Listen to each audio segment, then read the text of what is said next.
And they're off.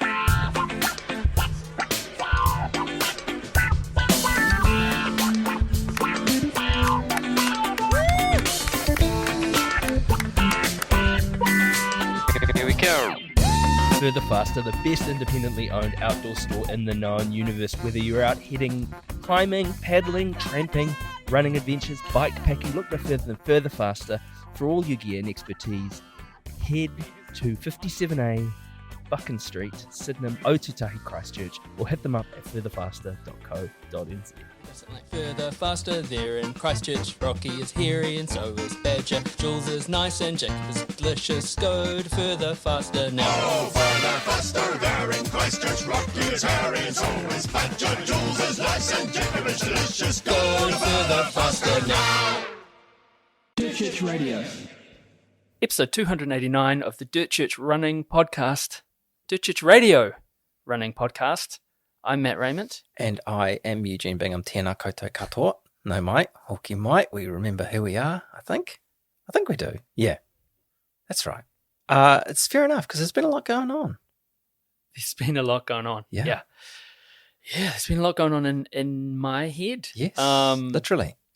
Absolutely. I'm coming through the other side Yes. of a head injury. And it sounds really kind of odd to say that. Something that felt at the time quite innocuous, which has had sort of long-lasting effects. But yeah, I'm getting there. But if this is a minor head injury, I'd hate to see what a major one is. Yeah. You've certainly, I was going to say, taken a knock. Yeah, no, But, I have. you have, it's impacted your work and Yep.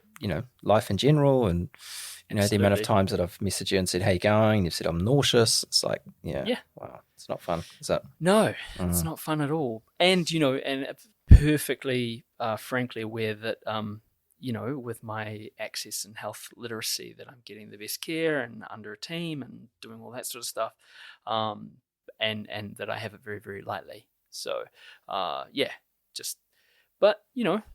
along. And you've still been able to run. You were saying the other day. So I'm cleared to run. That's the thing. I can't think very well. But I was talking to the people and by people I mean sports physicians and occupational therapists, and have been cleared from the, if I can handle it. They talk about sort of getting heart rate up, and if my heart rate gets up and I'm symptomatic, then that's a problem. But yeah, absolutely. I mean, I'm certainly not sending it on any trails or anything, but I am. It's ironically, it's one of the only times I don't feel seasick when I'm running. So there we go. That's so good. So good. Yeah, it is a silver lining. I mean, and on silver linings and running or not running, as it were. How are you going, man? Yeah, not so silvery linings. It's a small silver lining. No, yeah. So I have started some treatment to rehab my Achilles with a view to starting some running again. We'll see what that looks like. Calf raises. Calf raises are us. How many are you doing a day? All day, every day. I'm doing them now. Yeah. The David Goggins of calf raises. That's right. That's right.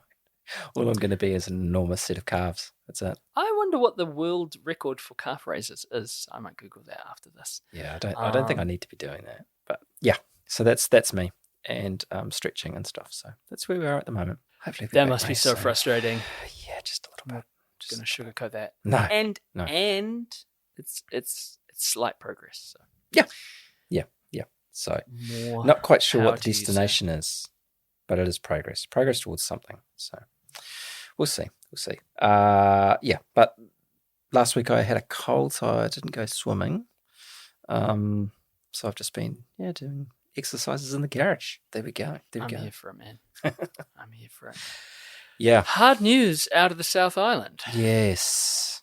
Big news. So the Wilds, and I, imagine that meeting where they made that call, to pull the pin. For those of you who haven't heard, they've pulled the pin on the Wild for this year. Just saying it's been too much. and not getting the number of entrants that they require to be able to put it on safely and all those sorts of things. So they've made the call to call it off for this year, which, will be heartbreaking for lots of people, on the organising side, but also people who are looking forward to running it. So, ka ora everyone involved. Yeah, and this is the thing too, and I'm hopeful that there's a lack of sort of schadenfreude around that. This is a thing that people, and it's not, there's a big committee behind it. There's a trust. People, we know that with the Wild, it was the first year. There was the whole fiasco with the company that was running it that went bust. They ran it successfully last year. So, yeah, our hearts go out to anyone who has to make that call. I guess it's indicative of both the sort of the calendar that weekend and the harsh economic realities I guess we're facing, right? Absolutely. These things cost money and people are struggling. Absolutely.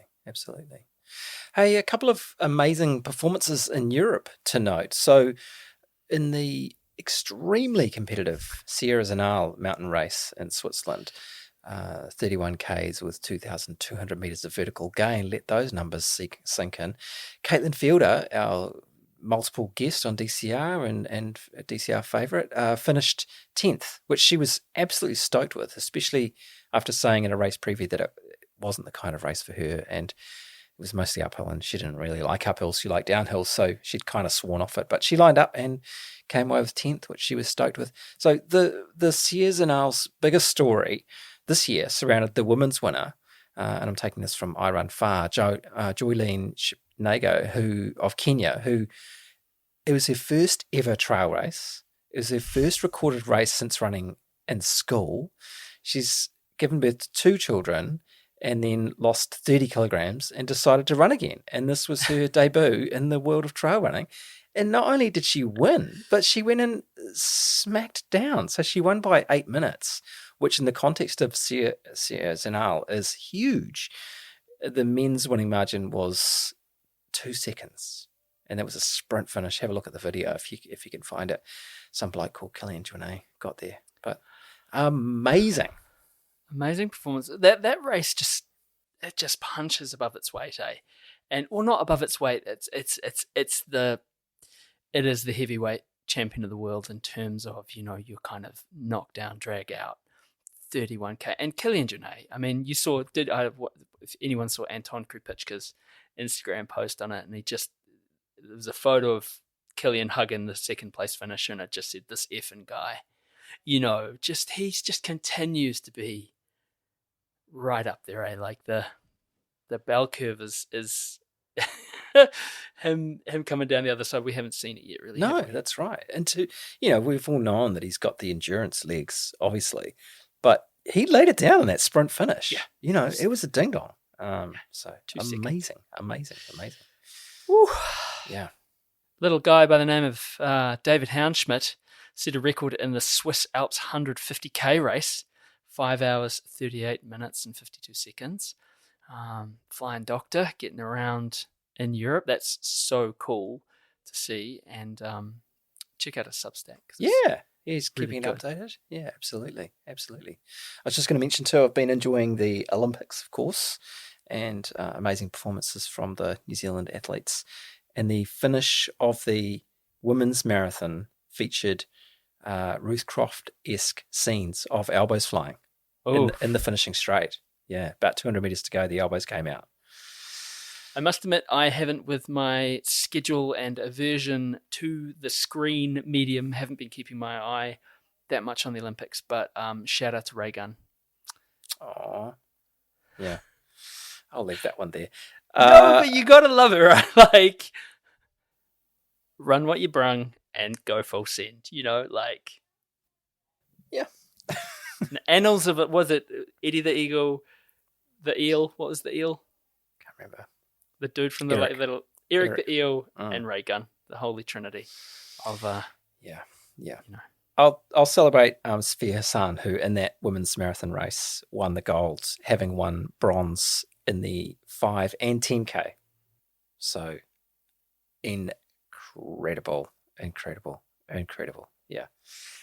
Right, you caught up with someone this week, Matt. Why don't you tell us about that? Yeah, talk about interesting conversations with interesting runners. Lee Grabarek, who's been someone who we've both known for a while, and someone who, was a regular trail running scene person in Auckland, moved to Ōtautahi, Christchurch, and had, where I came across some of the writing that they'd done was about when they'd attended what was called Out Trails in the US, which is a camp, a getaway for LGBTQI plus people, trans people, queer people, run by Ryan Montgomery, who we've had on the show before.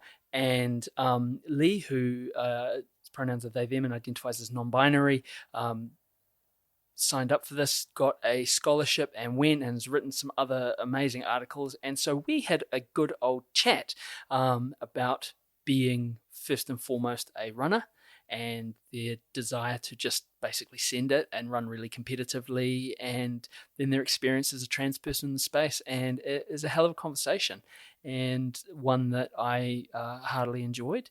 And it was cool to catch up with Lee, and they're from sort of their native Connecticut, and their upbringing. It was just super, super interesting. So yeah, it was a good old chat, which I'm really stoked to bring you. Greatest run ever.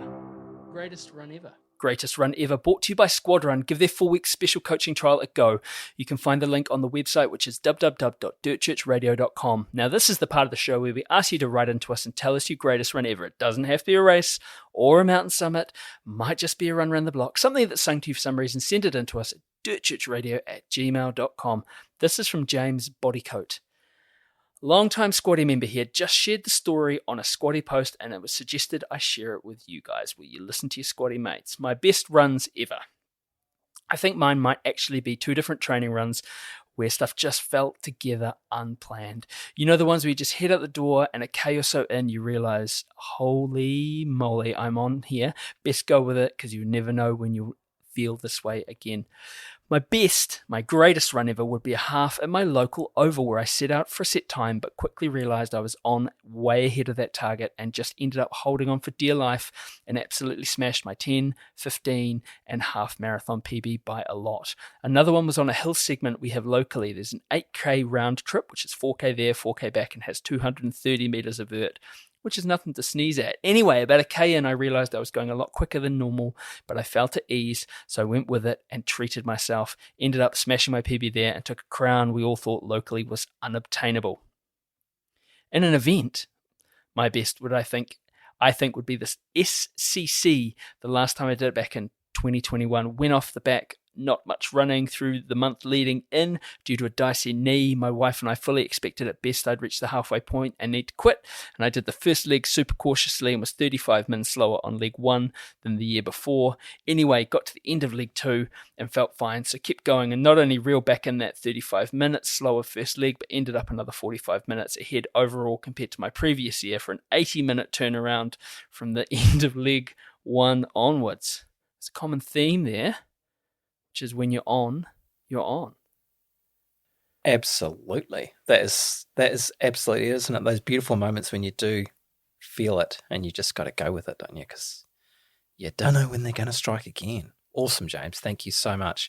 The locally unobtainable, or so you think, crown. We've all got those, haven't we? Yeah.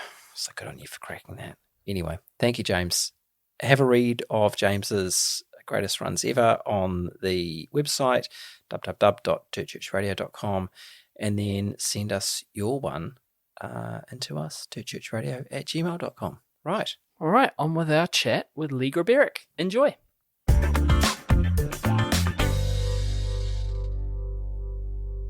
Lee Grabarek, welcome to Dirt Church Radio. How are you doing? Thank you so much. Yeah, no, I'm doing pretty good. It was actually a beautiful day in Ōtautahi, so I got out for a nice long run and just feeling good. Got to catch up with some friends. It's just been a good day. Do you have a local Ōtautahi loop? Yeah. So I am super, super lucky where I live on Clifton Hill. So for those who aren't familiar with Ōtautahi, it's just it's on the Port Hills, so within like a 4-kilometer climb, I'm on the top of Mount Pleasant, which is the highest peak on the Port Hills. So and then I normally will cut left and head out to Godley Head, and that will bring me back to my house, which is like a 20-kilometer loop. But it's breathtaking. So that's my regular weekend route. Yeah. I mean, you can't be mad at that. No. I was struck by the last time I had maybe at least a 10-year gap between going to Christchurch. Oh, yeah. And I was just struck by, half the city's dead flat, but I'd never been to the hilly part before. And it's like flat and then gets hilly really quickly. It's pretty cool. Yeah, I think I did. I did like 1,000 meters of climbing today. So it just shows you Christchurch is flat, but if you want hills, you'll find them. Yeah. Yeah, and I do note. I mean, I'm not a linguist by any stretch of the imagination. That your accent isn't a classic South Island one, nor is it a classic Auckland one. Lee, where are you from? Yeah, no, you're right. Your linguistic skills are correct. So I'm originally from the U.S. I'm from a tiny state on the East Coast, Connecticut, which is where I lived until I was 19. I did all of actually about 20. I did my high school and my undergrad in the U.S. and then moved over here to be with my ex, who's Kiwi. And then, the rest is history. I lived in Tamaki Makaurau for like 9.5 years, and I've been down here for about 1.5 years now, which has been such a fun journey of exploring the South Island, and yeah, it's been good.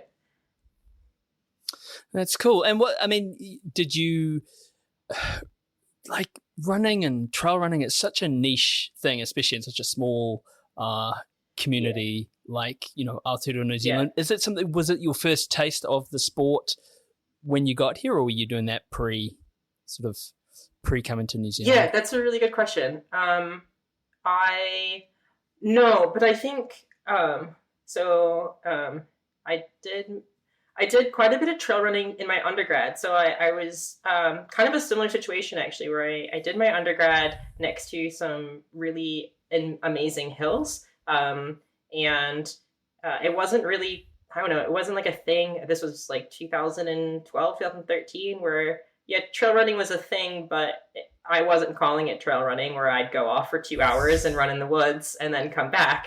And I didn't really see any other people doing that. But I was in road shoes. I got a pair of I think one of Adidas's first Terex shoes, and I trashed those things. I wore them for way too long, but I did. So my trail running started in undergrad, and when I moved over here, it was a total playground.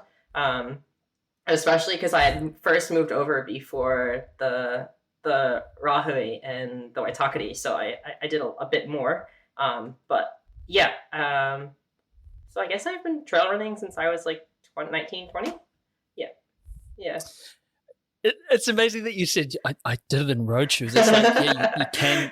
People did, Yeah. if you've ever, it's the classic thing, isn't it? The sort of the Gaudy Ainsley with the denim cutoffs, a metal drink bottle and a Snickers bar.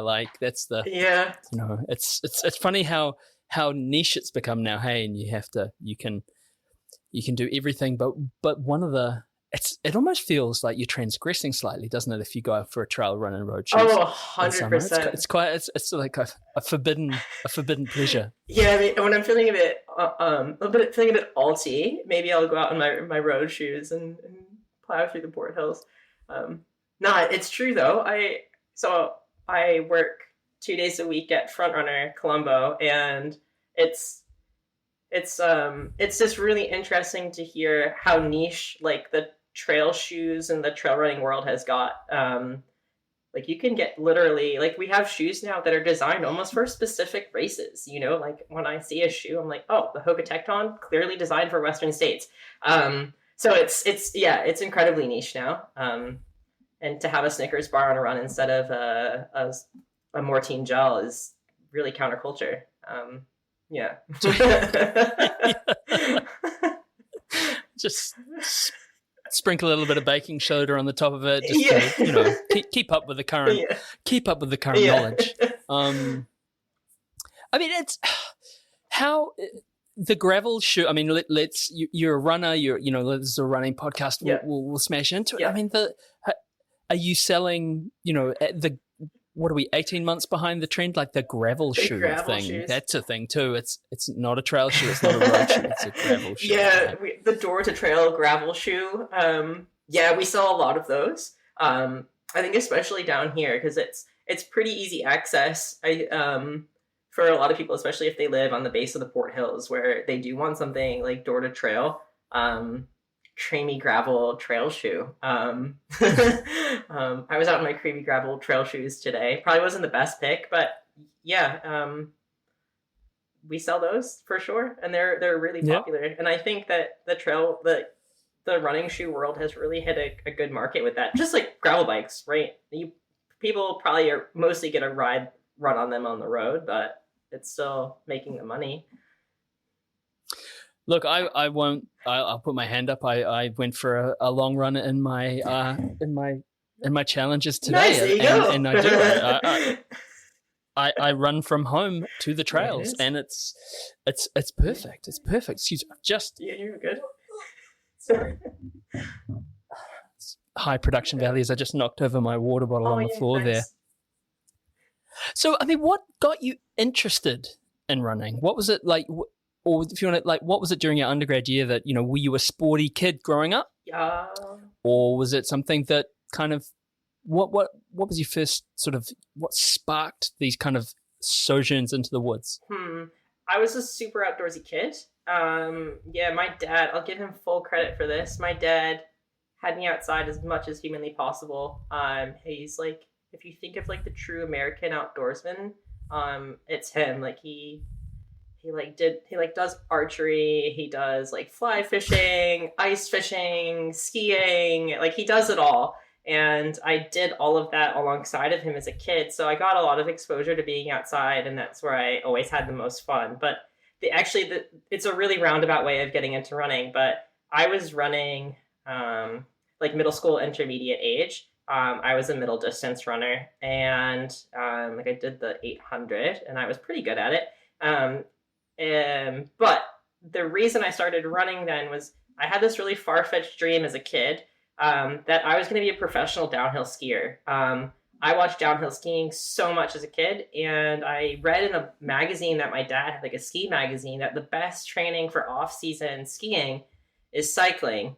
But because my parents weren't going to let me like go off on these like huge 3-hour bike rides, and I didn't have the money to buy a road bike, I was like, okay, I'll just start running. So I just started running instead, thinking that I was going to be a downhill skier. There was no chance.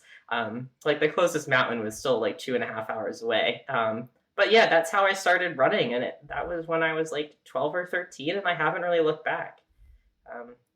Just kept doing it. Yeah. That's awesome. Tell us, look, I mean, we should just jump into it. You work and you study in the LGBTQI plus space, right? And I guess this comes to the heart of it. Like we're having this wonderful discussion, and we're chatting about running, and we're chatting about everything. And we last time we saw each other was at the airport, and that was really, really cool. We know each other from Beer Jerk Runner. And you are a person who identifies as non-binary. Yeah. And oftentimes in conversations, that's the first thing, or it seems like in podcasts or in the space, that's the first thing that gets brought up, right? Yeah, 100%. I was actually just reflecting, not even just podcasts, right? But I guess in my work experience world, that's, you introduce yourself by talking about like what pronouns you use, the name you use, and I mean, oftentimes people go into how they identify gender-wise.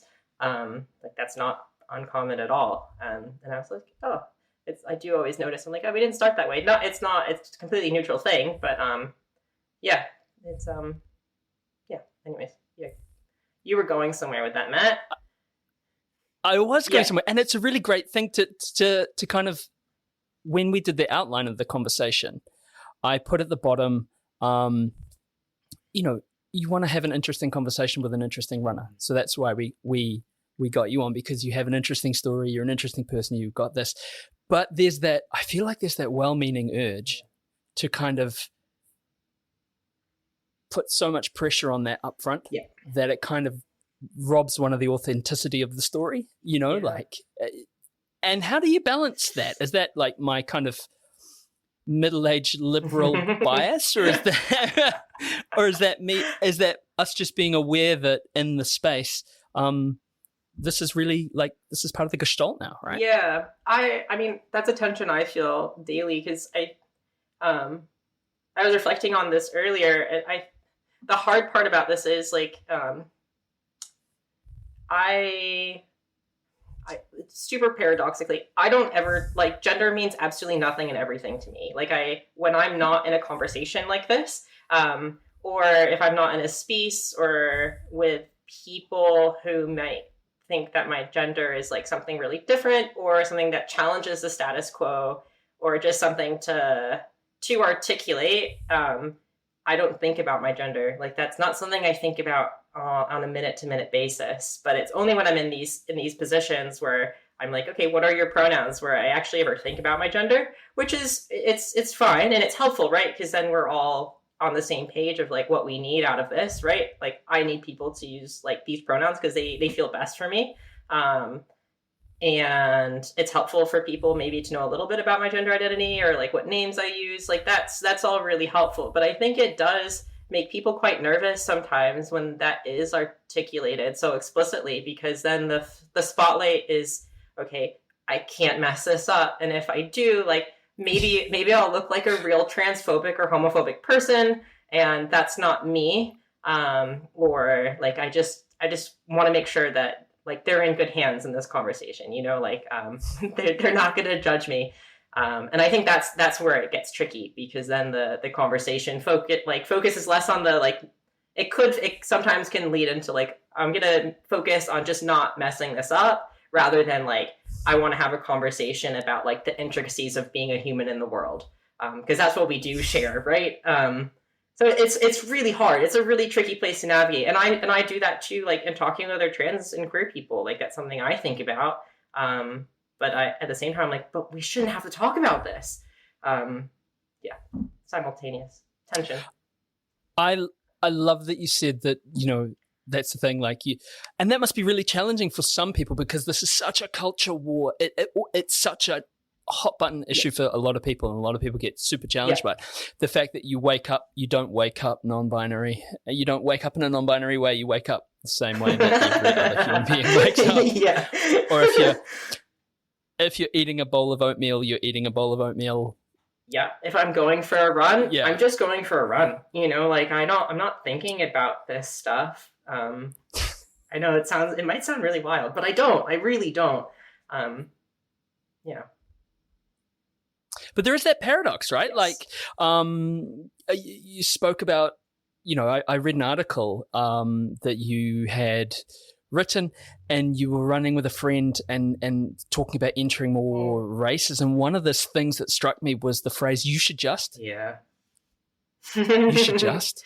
You should just, you know, which is the same that people say, like, there's a bell curve of you should just. They like, you should just punch that shark on the nose as it's bearing down on you, or you should just grab the pit bull's legs and pull it apart when it's got you by the arm. Yeah. It seems like it comes from a place of something that, say, myself, I've never had to experience that, right? How do you deal with kind of how do you balance you should just in terms of putting yourself out there, or entering races, or this trail space, which is quite heterodox in nature, right? Yeah, for sure. No, it's a really good question. And it's so interesting that you picked up on that, because clearly the statement made an impact, and I followed through with it. But I think in that piece, I'm talking a bit about like, or maybe I don't, but like context to that is, I hadn't entered into really any races up until a few years ago. And a lot of that was I didn't know where I fell in terms of categories. And it got more complicated when I started taking testosterone. And then I had top surgery, which then were like indicators where my body is not actually like, it's not cis female, and it's not. But then I'm like, I sit in this murky zone of being like, I don't identify as a cis male either. So I don't really know where to fall in terms of categories. And I'm also a really competitive person, and I want to do my best. So I was like, okay, I guess I'm just going to train my heart out until I can feel really good about competing with cis men, because I feel like it'd probably be a pretty unsafe thing for me, and I'd probably get a lot of flack if I raced with cis women. That doesn't resonate with me, but racing with cis men resonates slightly more with me. So I guess that's my best option. So yeah, I only started running when I felt a little bit more confident in my running skills, and I felt competitive enough to run. But it's actually an incredibly daunting task. I did this exercise. I talk about it like it was an experiment, but it was actually a genuine curiosity for me, because I was really tired of like looking at races, and then it is a heart-sinking moment, like just a little bit, every time I have to choose like the male category on a race. Because I'm like, this doesn't accurately reflect my experience at all. And like, I'm really proud of having navigated my life with the authenticity that I have, and like being true to myself. And I feel like I'm cheating myself by having to assign myself into a male category. And I sent an email out to a few different like race directors, being like probably about 6, and across the country. And because I was like, I what an experience it could be to race in a non-binary category. So I sent that email out, and I only had one race director, is the Ōtautahi folks. So shout out to them if they're listening. But they were the only race that was offering a non-binary category, which was just quite shocking. And I think we're quite behind the times in that regard, where I think the US is actually making a whole lot of progress with that. And we are still behind. And I think for trail races, I don't know, especially like more local stuff, how hard can this really be to have another category created for people? So I guess, yeah, Ōtautahi. If I want to race as a non-binary person, if I want to be true to myself, it's Ōtautahi. And if anything's changed since then, that was a couple years ago, I really encourage you to like reach out to Church Radio, because I would love to know if there's been other categories created since then. It'd be actually really helpful information. But yeah, as it stands, for as far as I know, that's the only race. Yeah, we'd love to know. Like, race directors get in touch, and Gareth Ōtautahi. I mean, it is truly an urban ultra in that sense, eh? Like, it's just like, that's excellent. Yeah. And that, I guess, gets into that other paradox, which is something that, it's the next thing, is that notion of when people go, and again, it's entirely well-meaning, oh, it's no big deal about your gender. That's kind of, hey, it's that, how do you hold both things in your head that actually it is a big deal? Because it's something that is true to that person, and is having, or has the potential to have, some quite negative effects on them psychologically, physically, and throughout the course of their lifespan. Yeah, I think that's that again. Yeah, going back to the paradox, like it can actually, like I said, like my heart drops a bit every time I have to do that, and I think I'm a quite like well supported, like I have a really strong sense of myself, and I can't imagine, or somebody who maybe hasn't shared that they're trans, and that can actually be a really scary thing to sign yourself up for a category, and then have this risk of being like, what if someone calls me out on this? What if information's leaked? That can actually be a really scary, serious safety risk for people mentally and even physically sometimes. But I think that it really just it overlooks, and I think it really cheats trans people of just the resiliency and the strength that it can take to really get to a point where you feel like secure and strong in your gender identity, and then being reduced to only have two options that don't really fit. That's yeah, it's pretty heartbreaking. Actually, it's simple, but it's actually really heartbreaking.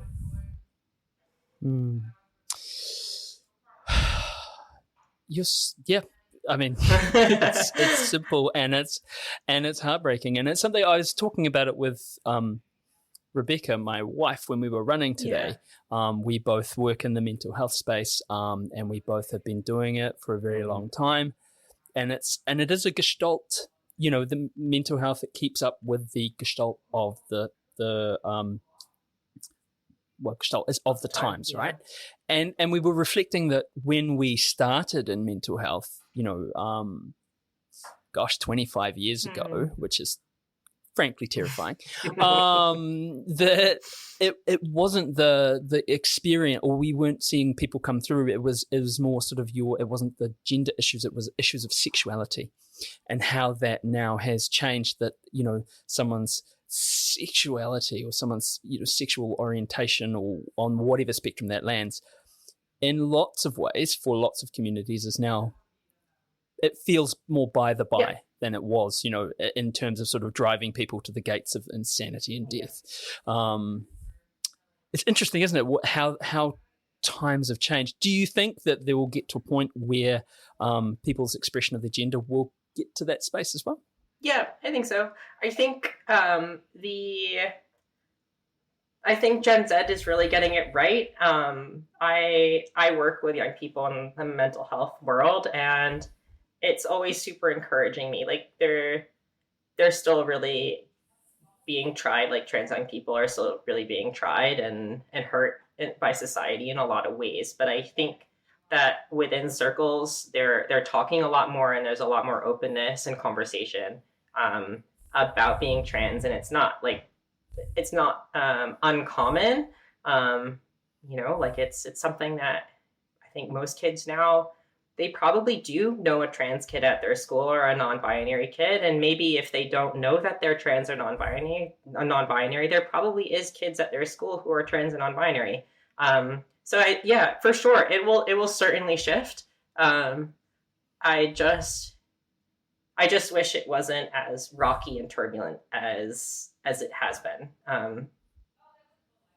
But sometimes often the most important changes that we see in society have these really rocky, turbulent, often violent roots, because we're challenging power and authority in the way that society has been set up for people. So unfortunately, the people who try to challenge that get a lot of flack. Yeah. Yeah, so, yeah. Look, we could be all here all day talking about hegemony. Yeah. I know, and I love this stuff. So, well, I mean, and so do I, from the perspective of, like someone who, and I don't say this with any sort of sense of guilt or anything, I wear trail shoes because I'm lubed up to slide through life, like I am. And if we give away that little bit of that space at that massive table we seem to all inhabit, when there's a tiny little bit of space for another person, it doesn't affect me. And I wonder about how, and I think it goes deeper about societal, cultural, socio-religious, all of that stuff. I think it's perhaps more fundamental than that. But look, we could be here all night. You've had you've written that you've had a huge 18 months, we could say that, right? Like your life, to quote the Fresh Prince of Bel-Air, your life got turned upside down. Lots of changes, and you wrote an article for Free Trails. And what was it like going? You went to Out Trails in the States. What was that process like? It was honestly one of the most incredible, life-changing experiences I've ever had. And yeah, so like you said, I had a really rough last year and a half. Just if you do have a chance to read the article, it kind of hints a little bit about some of that. But yeah, just a lot of loss and grief, and transition in my life, and I was really feeling untethered and, quite frankly, quite depressed. I mean, I still had a lot of really wonderful people in my life, and I found a lot of joy where you can, like, those two can still simultaneously happen. You can have really joyful moments and still be really sad at the same time. But I had heard about Out Trails the year previous, and I just wasn't in a position to go at the time. And so why don't we back yeah, up? What is Out Trails? Tell us. Yeah, what is Out Yeah, Trails? so Out Trails is a 4-day running retreat. It's led by Ryan Montgomery, and Addie Bracey helps out with that as well. But it happens in October. I think the time changes slightly, but it's a 4-day retreat for queer, trans, and non-binary folks to just run trails together. Like, we would get up at 7 a.m., eat breakfast together, and then run for 6 hours, and then have meals and hang out at the end of the day. And it's just a chance. It really acknowledges that I think often queer and trans people, I think it's really hard to find running community. There's Out Trails, like, run groups that happen throughout the year, but still they're, like, few and far between. And there's so many trans and queer people that, like, haven't run with other queer and trans people. And I was one of them, which is really ironic and kind of going back to this paradox, because I work in the rainbow space, right? I've been doing this for almost 8 years, and the majority of my friends are queer and trans people, but I've never run with a queer or trans person up until the Out Trails retreat. So it's kind of a celebration of identity and love of trails, which is, I mean, two of my favorite things. So that's a bit about Out Trails. It's happening again. I think applications are closing very soon. But I would highly encourage people. It does cost, and there is a kind of like a cost prohibitive factor, I know, for quite a lot of people, but there are scholarships available as well. That's how I got over. And it's, if you're a queer trans runner listening to this podcast, definitely investigate it. If not this year, look into it in the years to come. Yeah.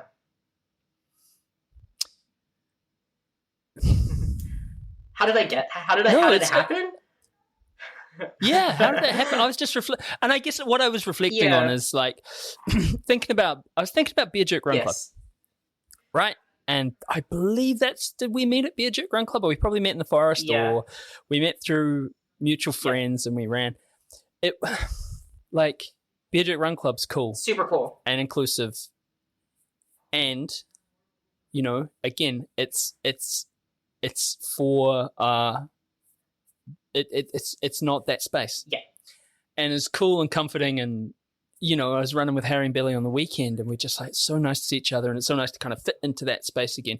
But having that itch that you can't scratch, it must have been super significant to be amongst people. And again, like you said at the start, you got up in the morning, got up in the morning, went running, probably talked about, I don't know, House of Dragons or whatever, and life stuff, you know, and went to bed hungry and tired, or full and tired. There's a normalization of that, right? Yeah. It's actually really interesting. I actually think that Beer Jerk, I'm just reflecting on this now. Shout out to Beer Jerk Run Club, because I think it really did give me a lot of motivation to be like, because I think that was the closest, right, to like having this experience of running with other trans people. Not that, I mean, there could be trans people in the group. I don't know. I wasn't aware of it. But I think it gave me this reassurance that I really love running with like-minded people. Like, I love talking with people there. Like, we share a lot of values and ways of seeing the world, and how we hope the world would be and operate, not just in the running space, but just generally. But like you said, it was still like this itch I couldn't really scratch. Like, I was so close to it. You know, I'm surrounded by really amazing humans, but again, they're not like trans people with a similar maybe experience of having this journey that I've been on. Not that all trans people have the same journey, but there is that kind of shared life experience that I just couldn't really relate to people on a deep level with. But it was kind of this impetus for me to be like, okay, there's still this itch I need to scratch, and I need to find where I can get it itched, which is where Out Trails came in. Yeah. So how many, what's it look like? How many of you were there? What was the, like you're running for 6-7 hours. Is there anything else going on? Yeah. Well, it was, it was so cool because we left from Seattle, and we drove in a shuttle. A lot of us drove up in a shuttle together. So it was kind of like going to summer camp. And we drove up to Mount Colshan, I think is the indigenous name for it. But we stayed at this beautiful lodge. I think there was probably maybe 30 of us from mostly the United States, but it was a couple of people from Canada, one person from the UK, and then myself. And we were in bunk beds, and we it was really summer camp vibe. And we did a lot of it was really just connecting and sharing stories about, sure, there was some element of being queer or trans people, but a lot of it was just like having a real good laugh and talking about how much we love trail running, and just feeling so lucky and grateful to be in this beautiful space with other really interesting humans. I think that was the vibe. We would plan out our runs together in the evenings and decide which way we wanted to go, help out with like chores and stuff. I think it was a really good balance of structure and being able to connect on a deep level with people.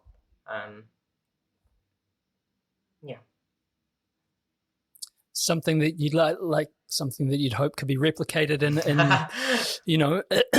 not Aotearoa, then a little bit closer to home, because this is the thing, right? It's the rock is going to start to roll down the hill. Oh, yeah. And access and equity and all that stuff. Yeah. I always think about it where, you probably see this in your work, Matt, but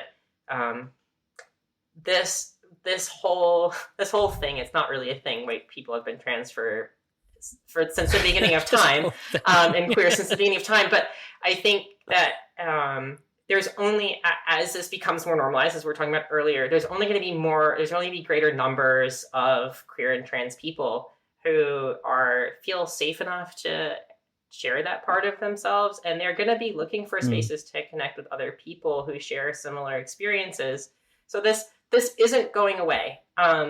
The numbers and the need will only increase. So I think like having these types of things like Out Trails in somewhere in the Pacific, maybe Australia, maybe Aotearoa, but somewhere just a little bit closer. The time is now. The time was yesterday, but the time is also now. So it would be incredible if anyone has any ideas or like wants to sponsor it, hit me up. But yeah, I would love to see it. We do have trans and non-binary and queer runners in Aotearoa. And it would be cool if we could all meet each other and run. I know some of them, but definitely not all of them. Cool, let's run it up. Let's do it. You heard it here first. Let's get it going. Yep. How good would that be? We love a per capita, don't we? Like, we love, like, the Olympics are on at the moment. And we love... Aotearoa loves a per capita. Yeah. Like, we might not have the most medals, but we have the most medals. Yeah. So let's get sporty. Tell me about your running. What are your goals next 12 months? Yeah, good question. You're let's be clear as hell. You're fast as and you are super competitive. So this is the thing, right? Like, you're here to send. Yeah. I am here to send. Like, yes.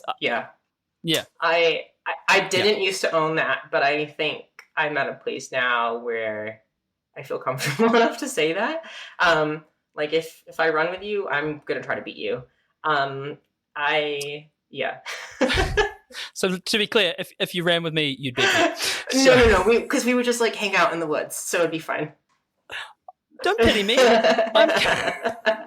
I'm competitive too for an old guy. But no, I get what you say, right? I love it. Like, own it, send it. Yeah. So you're here to send it. If you're racing, you're gonna get into a scrap, and it's gonna be cool. So what's the thing for the next 12 months? body willing. I am planning on running Crater Rim, which I think would be really fun because it's my backyard and I run on it all the time, but I've never really done like best effort competitive running of the Port Hills. So that'll be really fun to do. But honestly, aside from that, Matt, I think having had a rough year, like couple years with injury and stuff, I think I'm still like learning to trust my body a little bit. But something on the other side of this is I'm a broke ass student.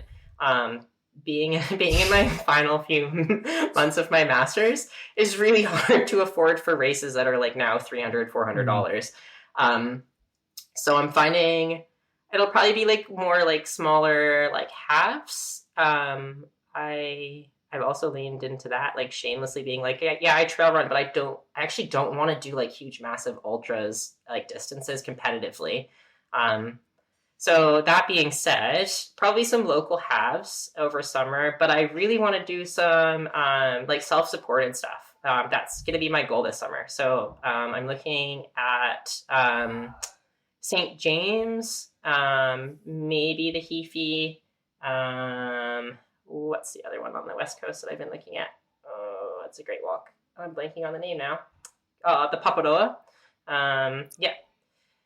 So yeah, just self-supported stuff because that's way more accessible financially, and it'll still challenge me. Maybe upload it onto Wild Things, see if I can compete with anybody. You know, get an FKT in there. Yeah. Well, I mean, that's the thing. Like again, Ryan Montgomery, returning champion to Dirt Church Radio. What was their FKT? It was on the Wonderland Trail, I want to say, or some. They've got some, and it's Could be. insane. Like, Yeah. Isn't it funny how we quantify? Like you just said, like I'm going to do some half marathons. I'm going to do, but we quantify. We're almost in that thing that races are being identified as sub ultra distance now, when it was always like. Like ultra distances is the thing, and yeah, I mean, you work at Front Runner Colombo with Oscar. He's going to be like, why are you bothering with that slow old person races? You got to be sending it in the sharp stuff, right? Yeah, I think that's actually rubbed off on me a little bit. It's only me and another person who are really like the trail running quota of the shop. And everyone else is this like really incredible like half marathon distance and track distances. And I think that they have inspired in this to me, like it doesn't have to be like 100-kilometer race for it to like count as running. like it can be a 5K, and that's okay. I would rather run 100K than try and do a 5K PB. Wow, really? In terms of the amount. Oh yeah. Well, I mean, but this is the thing. If you said to me, I guess I'm not quite. If you said run 100K PB or run a 5K PB, I'll take my chances with the 5K PB. But I'd still, it would take me probably, I'd say probably 8 months of solid, dedicated training, and many goes at it to get down under my 5K PB, which again is very pedestrian in the grand scheme of things. But that thing of it, isn't it? That distance doesn't equal probity. Yeah. I was just going to say, Matt, we'll put you in some Fuel Cell Elites and you'll be sending it on your 5K. you'll be smashing the park run. Not on the roads in Riverhead. No? Not on the roads in Riverhead. I'll keep to the challenges. Well, I mean, it's funny, isn't it? What's your take on the sort of the evolution of the super shoe? Oh, my take on it, my hot take. Don't hold back. I think the super shoe. Super shoe is really great for racing. I also think you have to be a particular runner and like foot shape and gait and all the other things for the shoe to like, I don't know, just really do well for you. I just seen a lot of just people. I mean, we help them find a better carbon plated shoe. But I think for me, we primarily will sell to just the general public, right? And my hypothesis is that if Strava didn't exist, the super shoe would not be as popular as it is. Why? I think people just want to look really fast on Strava. And a super shoe will give you maybe a few seconds off of your average. But yeah, that's it's not really what they're intended for. Are they the new like specialized venge? You know, it'd be like me, you know, I don't know how old I am, 47-year-old dude, you know, very, very average, buying like a $20,000 super bike and going, you know, these this will take carbon rims. Yeah, they'll take 200 grams off. These e-tap I could lose 15. Yeah. Yeah, no, I definitely think I could lose 15 kilos. Yeah, I think it is though, Matt. I really do. But I mean, I don't want to also take away business. So you know what? Buy your super shoe and feel awesome about yourself. I mean that seriously. Like if it gets you out the door, then absolutely do it. Right? If a pair of fuel cells like Elites are gonna make you feel like you can, I don't know, feel confident enough to enter your local race, then go for it. Yeah. Yeah, why can't we have nice things? That's the other part of it. We deserve nice things. If you can afford it, heck yeah, go for it. I remember talking to Barefoot Ted and about his sandals, and I said to him, "How do you keep selling sandals? Because you kind of, it's not like it's like you have a spoon, right? And you go like, I sell spoons, people." But he said it's what people attribute the meaning. It's not so much the sandal itself, and they're great sandals. Like I love my Lunas. It's the meaning behind the sandal. It's actually what meaning people attribute to it. That makes sense, though, right? I'm sure people it's the meaning of a carbon-plated shoe. It's gonna make me feel faster. It's gonna make me feel more competitive. Yeah. They look pretty cool too, right? Like really you can't deny, nice. like some of them are really cool. Yeah. And you do feel fast. Super good. It is fun to run in them. I actually don't own a pair, but have I trialed them around the shop and around the streets? Yes, I have, and they are super fun. Yeah. Amazing. Hey, what's your master's in? Yeah, good question. I'm doing my master's at UC studying counseling. I've worked in the support and advocacy space for a while now, and I think what was important for me at this stage in my life was having a bit more job security through registration, and just being able to make a little bit more of a small but significant impact, offering counseling as a trans person to hopefully other trans and queer people. That's actually what my dissertation's on. I'm looking at experiences of trans people, like clients working with trans counselors, and trying to identify that experience, like illuminate that experience and put words to it. Because there's actually, I couldn't find any research about it. So it could be a first. Maybe I just haven't found the article that's out there yet. Maybe it's in the bowels of some sort of uni library somewhere. But I haven't found it yet. Yeah. You say small impact, and this is the thing, isn't it? You kind of, we judge our work on terms of like, so in terms of that, the mental health space, it's monolithic and it's glacial. And you may not change the system, you know, which and for anyone working in the health system in Aotearoa at the moment, it's not stressful at all. It's really cool. Come work here as a doctor or a nurse. It's so much fun. It's easy. No, and you get to hang out. You know, you get to hang out with cool people and do cool stuff. But like the point, it's that we light those affirming flames, right? And that's the thing. You could make a difference in someone's life. Yes. That is the threshold of literally life and death. Yeah, so, it is. It is pretty cool. Like and that's the reason I love counseling, right? Is knowing that maybe one conversation or just one thing that we talk about in an hour span could actually be incredibly life-changing for somebody. and you said, like, it actually is without any like melodrama aside. It's actually it can be a matter of life and death for people, and it's a lot of responsibility to carry, but it's also what a privilege and what a beautiful thing to be able to do that day in and day out, even though it's exhausting sometimes, but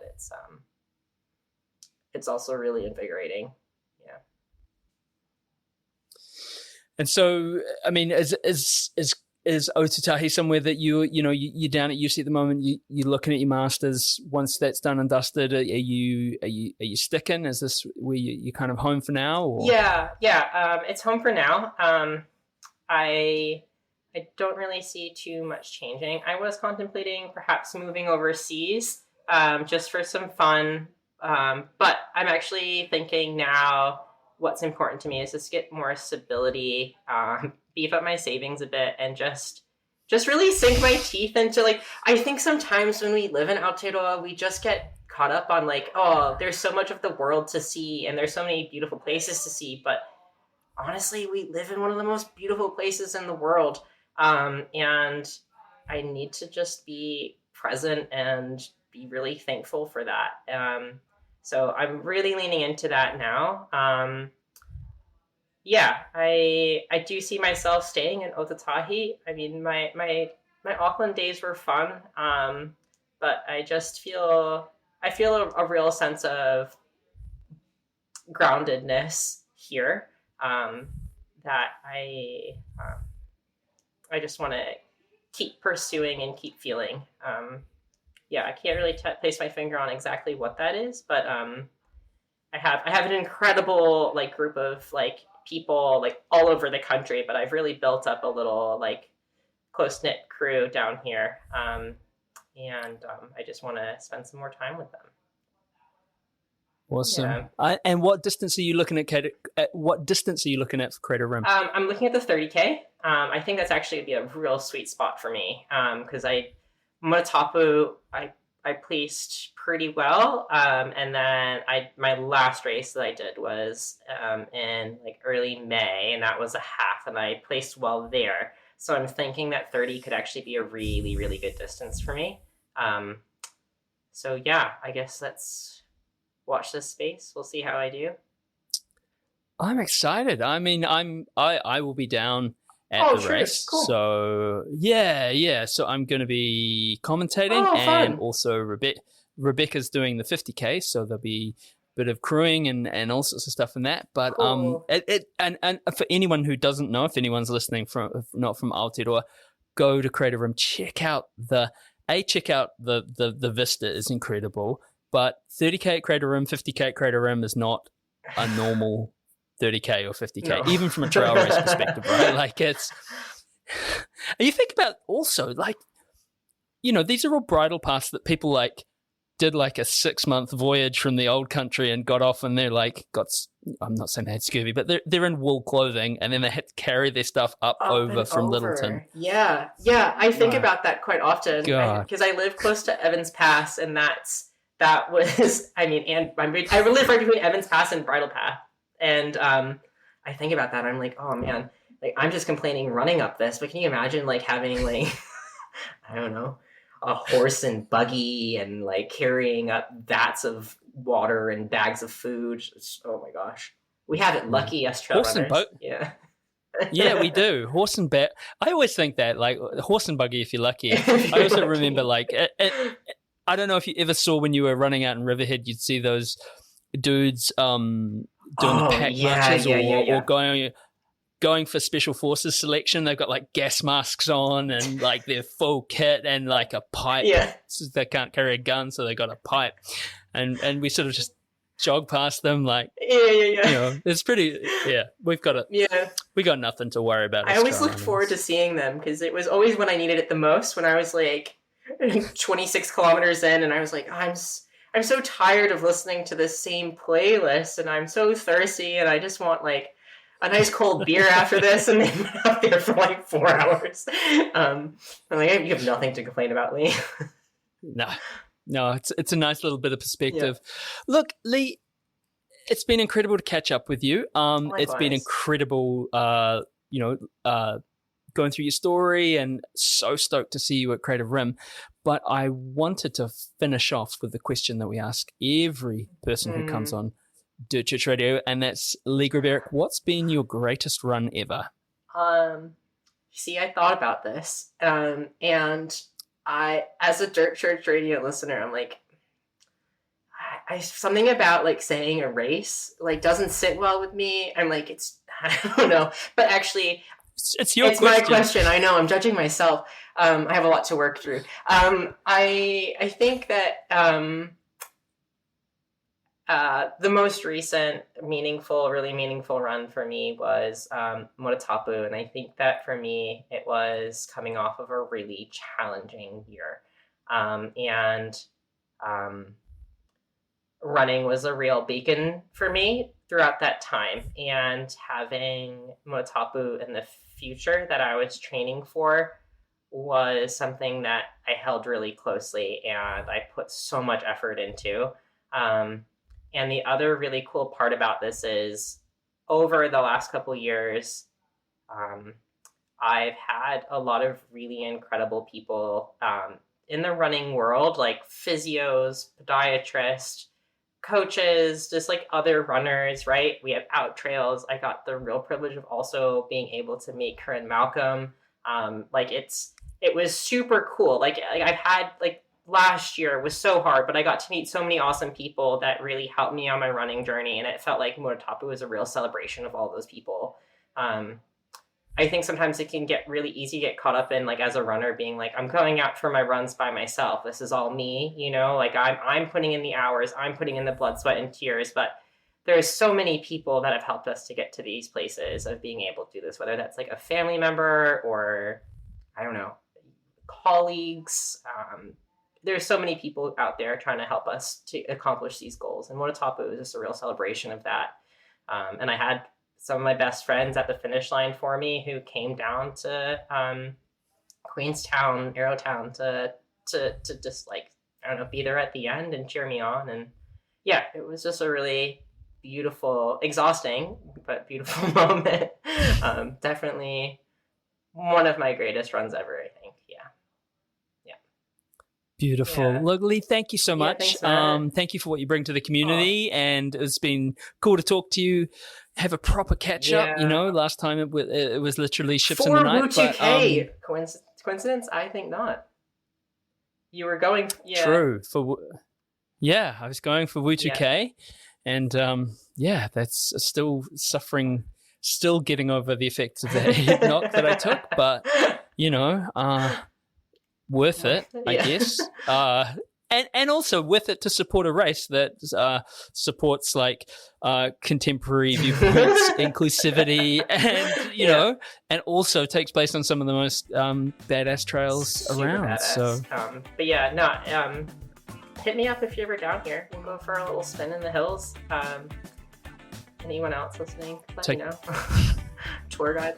Take pity on an old man. No. Yeah, that's right. We'd love a tour. Okay, look, thanks, Lee, and we'll catch up soon. Thanks, Matt. See ya.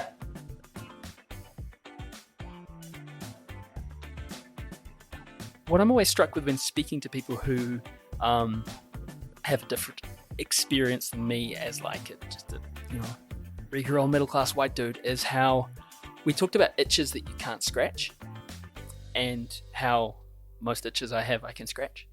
And Lee sharing that they had this experience of going to out trails, and that being an itch they could finally scratch, being amongst like-minded folks, being amongst folks who resonated, and it was super cool. Thanks, Lee, and the work that you're doing in the counseling space, really valuable, and can't wait to see you at Creative Rim. But that's us for this week. Thank you very much for tuning in. We're on social media at Dirt Church Radio, and you can email it at dirtchurchradio@gmail.com. Don't forget to sign up, as I said, for the new podcast and newsletter. It's not so new now. New podcast and newsletter. And also send us your greatest run ever. We'd love to hear it from you. You can read it on the website and be like James and send it in to us, dirtchurchradio@gmail.com. Thanks to our supporters, Further Faster, Currents NZ, and Squadron. And thanks to our Substack subscribers and the DCR Aid Station crew. Stay tuned for our show in 2 weeks when we have another great guest lined up, and check out our DCR Aid Station next week. Hei konei, hei kona. Thanks, Rigby.